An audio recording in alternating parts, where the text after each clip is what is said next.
Bismillahirrahmanirrahim. Assalamualaikum warahmatullahi wabarakatuh. Alhamdulillahirabbil alamin wa bihi nasta'in wa la umuri dunya waddin. Wassalatu wassalamu ala asyrofil anbiya'i wal mursalin sayyidina wa maulana Muhammadin wa ala alihi wa sahbihi ajmain. Pertama-tama marilah kita panjatkan puja dan puji syukur kepada Allah Subhanahu wa taala yang telah memberikan nikmat sehingga kita dapat berkumpul pada perkuliahan pagi hari ini dengan keadaan sehat walafiat. Kedua kalinya salawat serta salam tetap tercurahkan kepada Nabi besar Muhammad Shallallahu Alaihi Wasallam yang telah membimbing kita dari jalan kegelapan menuju jalan yang terang benderang. Ketiga kalinya, tak lupa saya ucapkan terima kasih yang sebesar-besarnya kepada dosen pengampu mata kuliah studi hadis yaitu Dr. Mujab. Yang telah memberikan saya sedikit waktu untuk mengutarakan materi yang akan saya sampaikan pada pagi hari ini. Serta teman-temanku yang berbahagia.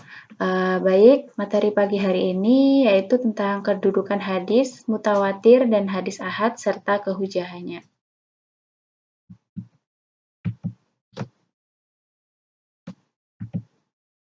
Baik.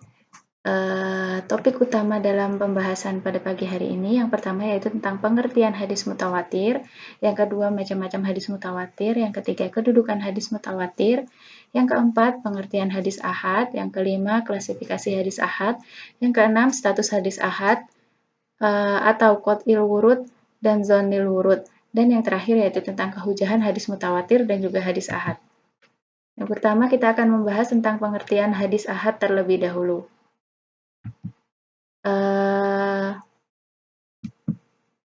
Yang pertama kita akan membahas tentang hadis mutawatir terlebih dahulu.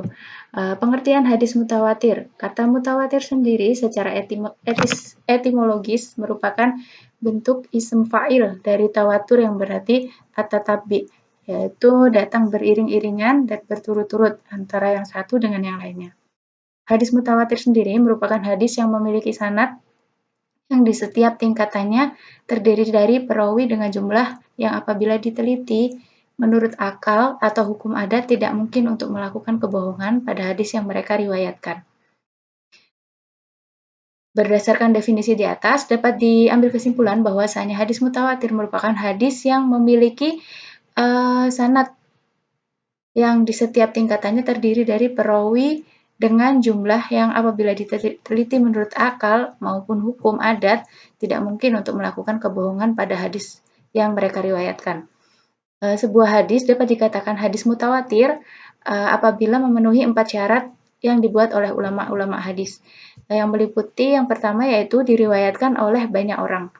Jumlah rawi dalam hadis mutawatir haruslah banyak sehingga apabila diteliti menurut adat kebiasaan mereka tidak mungkin bersepakat terlebih dahulu untuk berdusta sebelum meriwayatkan hadis. Dengan ini jumlah rawi dalam hadis mutawatir tidak ada batasannya. Berikut pendapat para ulama tentang batasan yang diperlukan untuk tidak berdusta. Yang pertama ada Ashabu Asy-Syafi'iyah yang mengemukakan bahwa minimal 5 orang yang meriwayatkan hadis. Hal ini didasarkan atas mengkiaskan dengan jumlah para nabi yang mendapatkan gelar ulul azmi. Kemudian yang kedua, Abu At-Thayyib yang menentukan bahwasanya sekurang-kurangnya 4 orang yang meriwayatkan hadis. Yang mana ini didasarkan dari hasil kias dari kebanyakan saksi yang diperlukan hakim untuk memberikan vonis kepada terdakwa. Kemudian yang ketiga yaitu sebagian ulama lain mengatakan bahwa sekurang-kurangnya adalah 20 orang. Hal ini didasarkan pada ketentuan yang telah difirmankan oleh Allah Subhanahu wa taala dalam surat Al-Anfal ayat 65 tentang firman Allah kepada orang-orang mukmin yang berjumlah 20 orang yang tahan terhadap ujian dan mampu mengalahkan 200 orang kafir. Dan yang terakhir yaitu ulama lain yang menetapkan jumlah tersebut sekurang-kurangnya yaitu 40 orang. Hal ini didasarkan terhadap kias dari firman Allah dalam surat Al-Anfal ayat 64 yang menceritakan keadaan kaum mukmin pada waktu itu yang berjumlah 40 orang. Dari jumlah itulah dijadikan sebagai penolong-penolong yang setia dalam mencapai suatu tujuan.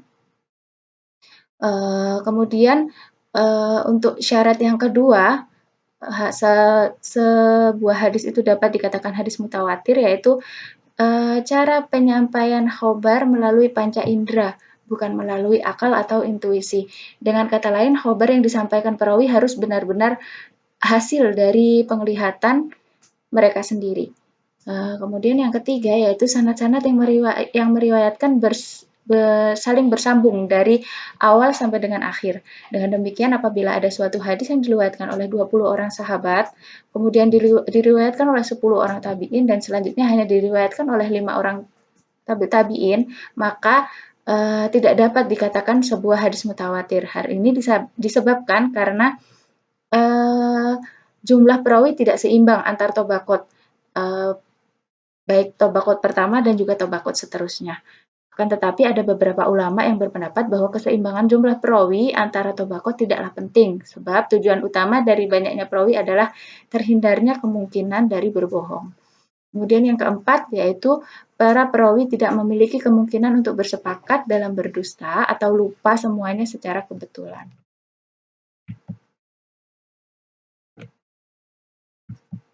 Macam-macam hadis mutawatir. Di sini hadis mutawatir ada tiga macam. Yang pertama yaitu hadis mutawatir lafzi.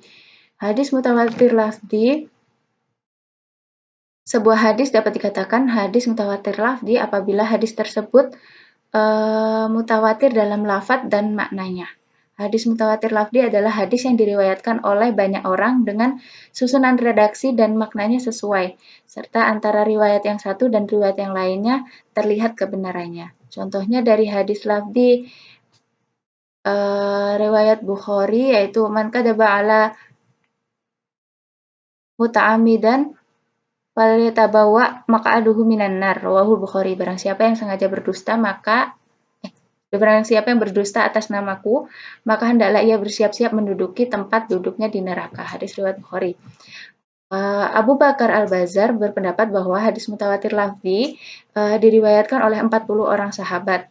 Dan sebagian ulama hadis lain mengatakan bahwa hadis tersebut diriwayatkan oleh 62 sahabat dengan lafadz serta makna yang sama. Kemudian hadis mutawatir maknawi. Yang kedua macam hadis mutawatir yang kedua yaitu hadis mutawatir maknawi yang merupakan hadis yang berlainan lafadz namun maknanya antara riwayat yang satu dengan yang lainnya namun terdapat hadis mutawatir maknawi merupakan hadis yang berlainan lafadz dan maknanya antara riwayat yang satu dengan yang lainnya, namun terdapat persesuaian makna secara umum atau kulli. Dari pengertian ini dapat dijelaskan bahwa hadis mutawatir maknawi adalah salah satu hadis mutawatir yang para perawinya berbeda dalam penyusunan redaksi, namun masih dijumpai persesuaian atau kesamaan maknanya. Contohnya dalam hadis mutawatir maknawi dari riwayat Bukhari yang mengatakan bahwa Rasulullah Shallallahu Alaihi Wasallam tidak mengangkat kedua tangan beliau dalam doa-doanya selain dalam doa sholat istisqa, dan beliau mengangkat tangannya sehingga nampak putih-putih kedua ketiaknya. Hadis yang memiliki makna dengan hadis di atas apabila dikumpulkan maka mencapai jumlah lebih dari 30 buah. Namun apabila ditinjau dari segi makna satu persatu, maka hadis tersebut berbeda dalam lafadz maupun pengertiannya yang mengakibatkan berbeda pula nilainya. Dari begitu banyaknya hadis yang semakna dengan hadis tersebut, maka dapat diambil kesimpulan dengan cara induksi bahwa Nabi Muhammad SAW berdoa dengan mengangkat tangannya. Kemudian hadis yang ketiga yaitu hadis mutawatir amali. Hadis mutawatir amali adalah hadis yang dapat dengan mudah diketahui bahwa ia berasal dari agama dan telah mutawatir dalam umat Islam, bahwa Nabi Muhammad mengajarkan dan memerintahkannya, atau dapat dikatakan bahwa hadis mutawatir amali merupakan amalan agama atau ibadah yang dikerjakan oleh Rasulullah dan diikuti oleh para sahabat lalu dilanjutkan oleh para tabi'in dan berlanjut hingga sekarang ini. Contoh hadis mutawatir amali adalah berita tentang masalah jumlah rakaat sholat 5 waktu, kapan pelaksanaan sholat 5 waktu, sholat jenazah, sholat id, hijab perempuan yang bukan mahram, kemudian kadar zakat dan segala hal yang menjadi kesepakatan dalam berjima. Hal ini semua sudah dikatakan sudah dilaksanakan di masa para sahabat sehingga generasi ke generasi sampai sekarang ini. Di samping pembagian hadis mutawatir menjadi 3 di atas, ada sebagian ulama yang hanya membagi hadis mutawatir ini menjadi 2 macam, yaitu hadis mutawatir lafzi dan hadis mutawatir maknawi. Sedangkan hadis mutawatir amali mereka bersepakat untuk memasukkannya ke dalam hadis mutawatir maknawi. Kemudian selanjutnya kedudukan hadis mutawatir. Para ulama juga menegaskan bahwa hadis mutawatir membuahkan ilmu doruri atau pengetahuan yang sangat memaksa untuk diyakini kebenarannya, yakni pengetahuan yang tidak dapat dipungkiri bahwa perkataan, perbuatan, atau ketetapan yang disampaikan oleh hadis itu benar-benar berasal dari Rasulullah. Oleh karena itu, kedudukan hadis mutawatir sebagai sumber ajaran Islam tinggi sekali. Kemudian dilanjutkan untuk materi selanjutnya yaitu pengertian tentang hadis ahad. Hadis ahad merupakan hadis yang diriwayatkan oleh 1, 2 orang atau sejumlah orang, tetapi jumlah perawinya tidak sampai kepada hadis mutawatir, dan kandungan di dalamnya bersifat dhonni, tidak sampai kepada qoti atau yakin. Hadis ahad merupakan hadis yang tidak memenuhi syarat-syarat hadis mutawatir, baik sebagian ataupun keseluruhan. Dari segi bahasa, kata ahad sendiri berarti satu, maka khobar ahad adalah khobar yang diriwayatkan oleh satu orang perawi. Sedangkan secara istilah, hadis ahad memiliki banyak sekali makna yang dijelaskan oleh para ulama hadis. Yang pertama, ada makna tentang khobar ahad, yaitu khobar yang jumlah perawinya tidak mencapai perawi hadis mutawatir dan tidak memberikan pengertian akan jumlah perawi tersebut tidak sampai kepada jumlah perawi hadis mutawatir. Kemudian yang kedua yaitu dapat dijumpai juga ulama yang mendefinisikan hadis ahad secara singkat, yaitu hadis yang tidak memenuhi hadis mutawatir atau hadis yang selain hadis mutawatir dan hadis yang sanadnya sah dan bersambung sampai kepada Nabi, namun kandungannya memiliki pengertian yang dhonni atau tidak sampai kepada yakin atau qoti. Dari beberapa pengertian di atas dapat dijelaskan bahwa sebuah hadis dapat dikatakan hadis ahad apabila jumlah perawi hadis tersebut tidak sampai kepada jumlah perawi hadis mutawatir serta kandungan di dalam hadis tersebut bersifat dhonni atau tidak bersifat qoti. Kemudian klasifikasi hadis ahad. Di sini hadis ahad diklasifikasikan menjadi 3. Yang pertama hadis masyhur, ditinjau dari segi etimologis. Kata masyhur berasal dari kata asyuhro yang artinya tersebar atau tersiar, masyhur atau populer. Hadis ini dinamakan sebagai hadis masyhur karena telah tersebar luas di kalangan masyarakat. Menurut Ibnu Hajar, hadis masyhur merupakan hadis yang memiliki sanad atau periwayat yang terbatas yang lebih dari 2. Yang dimaksud dari memiliki sanad yang terbatas adalah yang membedakan hadis masyhur dengan hadis mutawatir. Sedangkan batas sanad yang lebih dari 2 yang berarti lebih dari hadis aziz dan juga hadis gharib, atau dengan kata lain hadis yang sanadnya tidak lebih dari 2 orang bukan termasuk hadis masyhur. Istilah masyhur sendiri diterapkan pada suatu hadis bukan hanya untuk membedakan sifat-sifat hadis menurut ketetapan di atas, yakni banyaknya rawi yang meriwayatkan suatu hadis, tetapi ditetapkan untuk memberikan sifat suatu hadis yang mempunyai ketenaran di kalangan para ahli ilmu tertentu atau di kalangan masyarakat yang ramai. Sehingga dengan demikian ada suatu hadis yang rawi-rawinya kurang dari 3 orang, bahkan ada hadis yang tidak bersanad sama sekali, dapat dikatakan sebagai hadis masyhur. Dari segi ini maka hadis masyhur itu terbagi kepada masyhur dibagi kepada 3. Yang pertama yaitu masyhur di kalangan para muhadisin dan lainnya atau golongan ulama ahli ilmu dan orang umum. Kemudian yang kedua, masyhur di kalangan ahli-ahli ilmu tertentu saja, misalnya hanya masyhur di kalangan ahli hadis saja, atau ahli fikih saja, atau ahli tasawuf saja, seperti itu. Kemudian yang ketiga, masyhur di kalangan masyarakat umum. Kemudian klasifikasi hadis Yang kedua yaitu hadis aziz. Dari segi bahasa sendiri, hadis aziz merupakan bentuk sifat dari musyabahah dari kata azza yaizu yang berarti sedikit atau jarang, atau bisa juga berarti kuat atau keras. Sedangkan menurut istilah, hadis aziz merupakan hadis yang diriwayatkan oleh dua orang meskipun dalam keadaan satu tingkat atau satu tobakoh. Setelah itu diriwayatkan oleh banyak orang. Dalam hal ini sangat memungkinkan apabila sanad dari sebuah hadis ini terdiri dari dua orang dalam satu generasi, sedangkan pada generasi setelahnya sudah terdiri dari banyak orang. Kemudian yang terakhir yaitu hadis gharib. Hadis gharib secara bahasa berarti al-munfarid atau menyendiri, atau al-ba'id an aqoribihi atau jauh dari kerabatnya. Ulama hadis mendefinisikan hadis gharib yaitu hadis yang diriwayatkan oleh orang yang perawinya saja yang menyendiri dalam riwayatkannya, baik yang menyendiri itu imamnya maupun selainnya. Selanjutnya Ibnu Hajar juga memberikan definisi yaitu hadis yang dalam sanadnya terdapat seorang yang menyendiri atau meriwayatkannya, di mana saja penyendirian dalam sanad itu terjadi. Ada juga yang mengatakan bahwa hadis gharib itu adalah hadis yang diriwayatkan oleh seorang perawi yang menyendiri dalam meriwayatkan tanpa ada orang lain yang meriwayatkannya. Hadis gharib dibagi menjadi dua, yaitu gharib mutlak dan gharib nisbi. Gharib mutlak yaitu hadis yang diriwayatkan oleh satu orang perawi asal sanad atau tingkatan sahabat. Kemudian hadis ini diriwayatkan oleh Umar bin Khattab saja di tingkat sahabat, sedangkan sesudahnya diriwayatkan oleh banyak orang. Kemudian gharib nisbi yaitu hadis yang kesendirian perawinya ini ada di pertengahan sanad.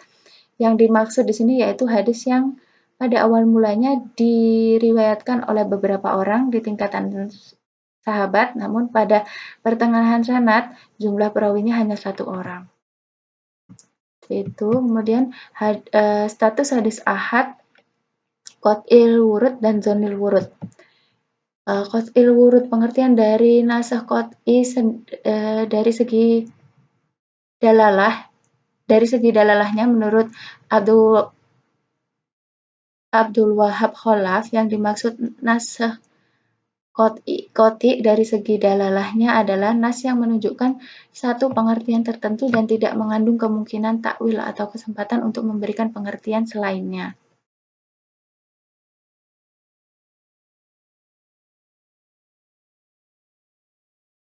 Yakni apabila peristiwa yang ingin diketahui nas atau dalil yang jelas dan qat'i dari segi wurud dan dalalahnya, maka dalam hal ini tidak ada cara untuk melakukan ijtihad. Dengan demikian, nas atau dalil Al-Quran maupun sunnah Nabi yang berstatus qat'i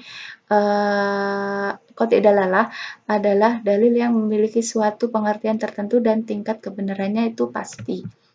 Kemudian qat'ul wurud menurut Abdul Wahab Khalaf yang dimaksud dengan nas atau dalil yang berstatus doni adalah nas atau dalil yang menunjukkan satu pengertian, tetapi pada nas atau dalil itu masih memungkinkan untuk dilakukan takwil untuk menghasilkan pengertian lainnya. Dengan demikian, kebenaran pengertian nas atau dalil yang tidak pasti atau relatif karena masih ada pilihan pengertian yang lain. Nas atau dalil yang berstatus doni adalah berlaku adanya ijtihad. Adapun status hadis ahad, apabila dilihat melalui segi dalalahnya, maka ulama tidak sependapat. Sebagian dari ulama menyatakan bahwa hadis ahad merupakan hadis qat'i, dan sebagian ulama lainnya menyatakan bahwa hadis ahad merupakan hadis yang dhoni. Hal ini didasarkan pada tingkat kebenaran wurudnya. Bagi ulama yang menyatakan bahwa hadis ahad merupakan hadis dhoni, mereka memiliki alasan bahwa hadis ahad diriwayatkan oleh perawi yang jumlahnya tidak memunculkan keyakinan bagi kebenarannya. Sedangkan ulama yang meyakini bahwa wurud hadis ahad berkualitas sahih dan berstatus qat'i al-wurud, mereka datang dengan alasan yang pertama yaitu sesuatu yang memiliki yang berstatus dhoni memiliki kemampuan untuk mengandung kekeliruan. Hadis yang telah diteliti dengan Hadis yang telah diteliti dengan detail dan ternyata memiliki kualitas yang sahih, maka terhindar dari kesalahan. Oleh karena itu, hadis yang berkualitas sahih, walaupun termasuk dalam kategori hadis ahad, memiliki status qot'i al-wurud. Kemudian yang kedua, Rasulullah pernah mengutus sejumlah mubalik ke berbagai daerah. Jumlahnya tidak mencapai kategori mutawatir. Sekiranya pemahaman tentang agama harus berasal dari kabar yang berkategorikan mutawatir, maka masyarakat tidak dibenarkan menerima dakwah dari mubaligh yang diutus oleh Nabi Muhammad. Kemudian yang ketiga, Umar bin Khattab pernah membatalkan hasil ijtihadnya saat ia mendengarkan hadis Rasulullah yang dikabarkan oleh Al-Dahaq ibnu Sufyan secara ahad. Selanjutnya yaitu tentang kehujahan hadis mutawatir dan kehujahan hadis ahad. Kehujahan hadis mutawatir sendiri, para ulama bersepakat bahwa hadis mutawatir itu berstatus qot'il wurud atau pasti. Dengan demikian, hadis mutawatir menduduki tingkatan teratas dibandingkan dengan hadis-hadis yang lainnya. Sehingga sudah pasti hadis mutawatir dapat dijadikan hujah bagi hadis ahad dengan pembagiannya yang terkadang dapat dihukumi sahih, hasan atau doif tergantung pada syarat-syarat penerimaan hadis tersebut. Kemudian kehujahan hadis ahad, jumhur ulama bersepakat bahwa hadis ahad dapat dijadikan sebagai hujah selama hadis tersebut masuk kategori hadis makbul atau memenuhi syarat diterimanya hadis.